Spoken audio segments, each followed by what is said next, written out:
Greetings from Northumberland on a dry sunny morning. It's the 4th of June and we are just over halfway through this amazing Jubilee weekend.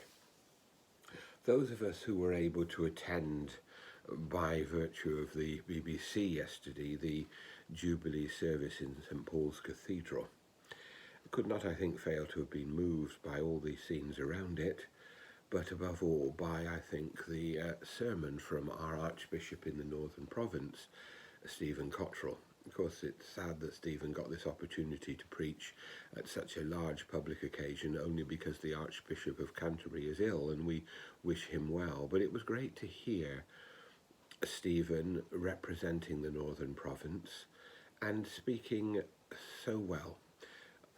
Stephen's always been a good preacher, but the Archbishop was able, in a marvellous way, I thought, to talk about the way in which following Jesus for the Queen gives her the ability to live through the ups and downs of life, and also to realise that she is the servant to someone bigger, that Christ is there to lean upon, faith is there to sustain us in difficult times, and faith is there to equip us to fulfill our vocation in following Christ.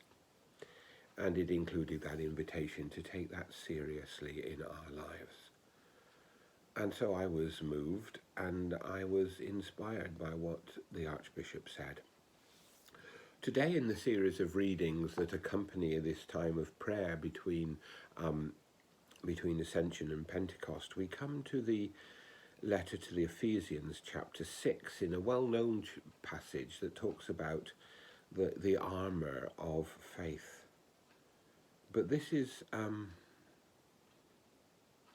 these are a few verses that I think are very important. Put on the whole armour of God, so that you may be able to stand against the wiles of the devil. For our struggle is not against enemies of blood and flesh, but against the rulers, against authorities, against cosmic powers of this present darkness, against the spiritual forces of evil in the heavenly place.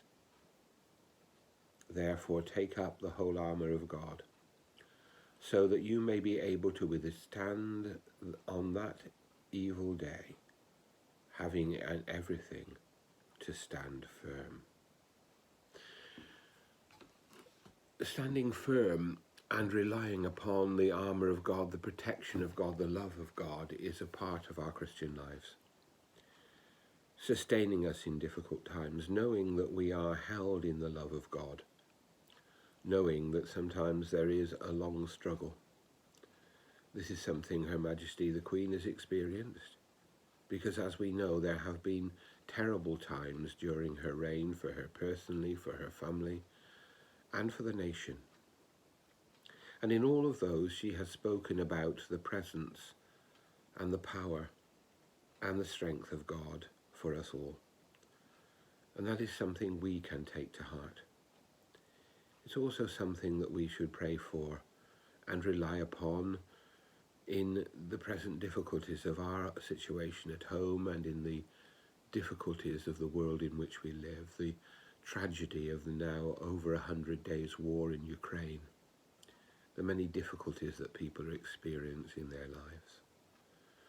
We have a responsibility as Christians to stand firm, indeed to fight against the evil that would degrade the lives of people, and to fight against that which would reduce people to commodities.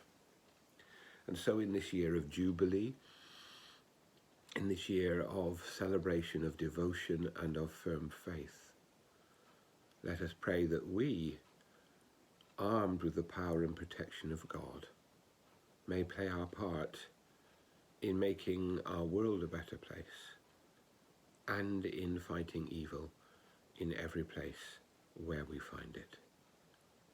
May God bless and save the Queen. May God bless and protect the people of Ukraine, and may God bless us all.